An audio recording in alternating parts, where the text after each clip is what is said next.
Granblue Fantasy Relink has players explore a world of floating islands in search of the legendary island of the Astrals, Estalucia. This bright and energetic game is brought to life in an action RPG by Cygames, a Japanese development studio that has previously focused on mobile titles. For some background, I love JRPGs, turn-based, and in this case action RPG, and I'm a casual fan of Japanese animation. I haven't played any of Cygames' other titles, and this is my first exposure to the Granblue Fantasy universe, which I understand spans other games, shows, and manga.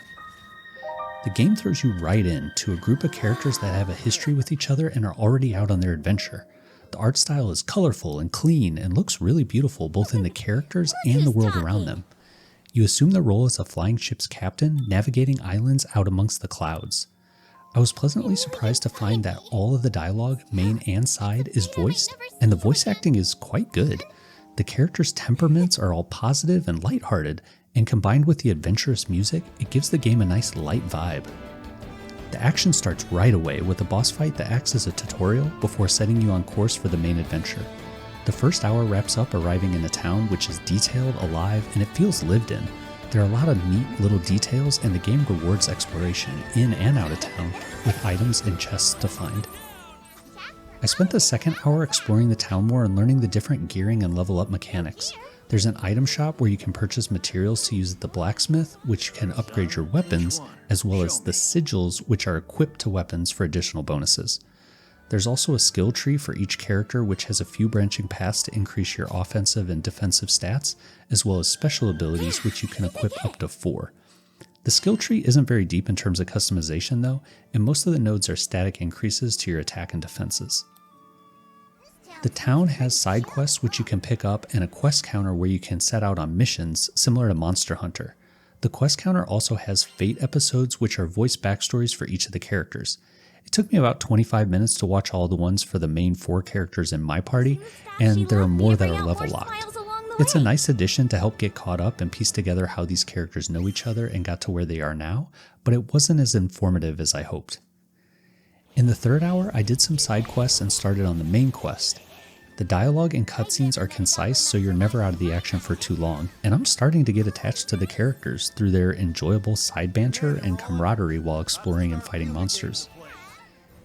In hour 4, I reached the first boss fight, which was epic and had some cool mechanics. I also tried some side quest farming for weapon upgrade materials, which is organized nicely, as in you can pick which type of mission you want to go on based on the type of materials you need. I also received my first character card, which you can spend to unlock any of the game's additional characters. The pace of the game is moving right along in hour 5, with lots of high production set pieces and enemies to fight, and I'm getting into the battle system. Each character has 2 basic attacks and 4 special attacks which can be swapped out. There are also link attacks, where you assist a party member's attack, and then the chain attacks which stack up to deal a ton of damage. All the characters feel and play very differently, so there's a lot of variety. There are also skills that buff, debuff, and heal, so a lot to customize and play around with.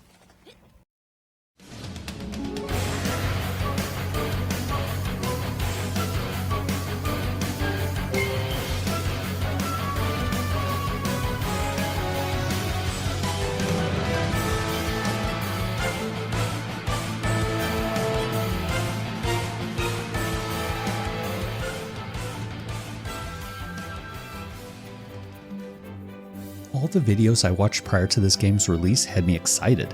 An action RPG with an anime-inspired theme, RPG party and customization elements, and big ol' boss fights with unique and complex mechanics that you can party up with people online to take down?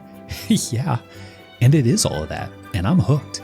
I understand the main story is a little short, like around 10 to 20 hours, but this game feels like it's designed for endgame, where you level up and customize your party to take on bigger and badder bosses.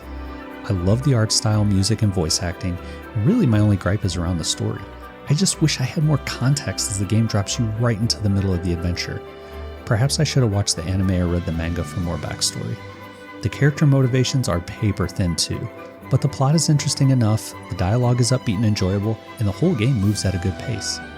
I find it to be a really fun time, nothing too serious, with a mission structure that makes it very bite-sized. I expect this will be a game that I pop in and out of when I want to blow off some steam and take down some baddies. I can't wait to group up with other players online and play more and find out just how poorly skilled I am with my main. It's going to be great.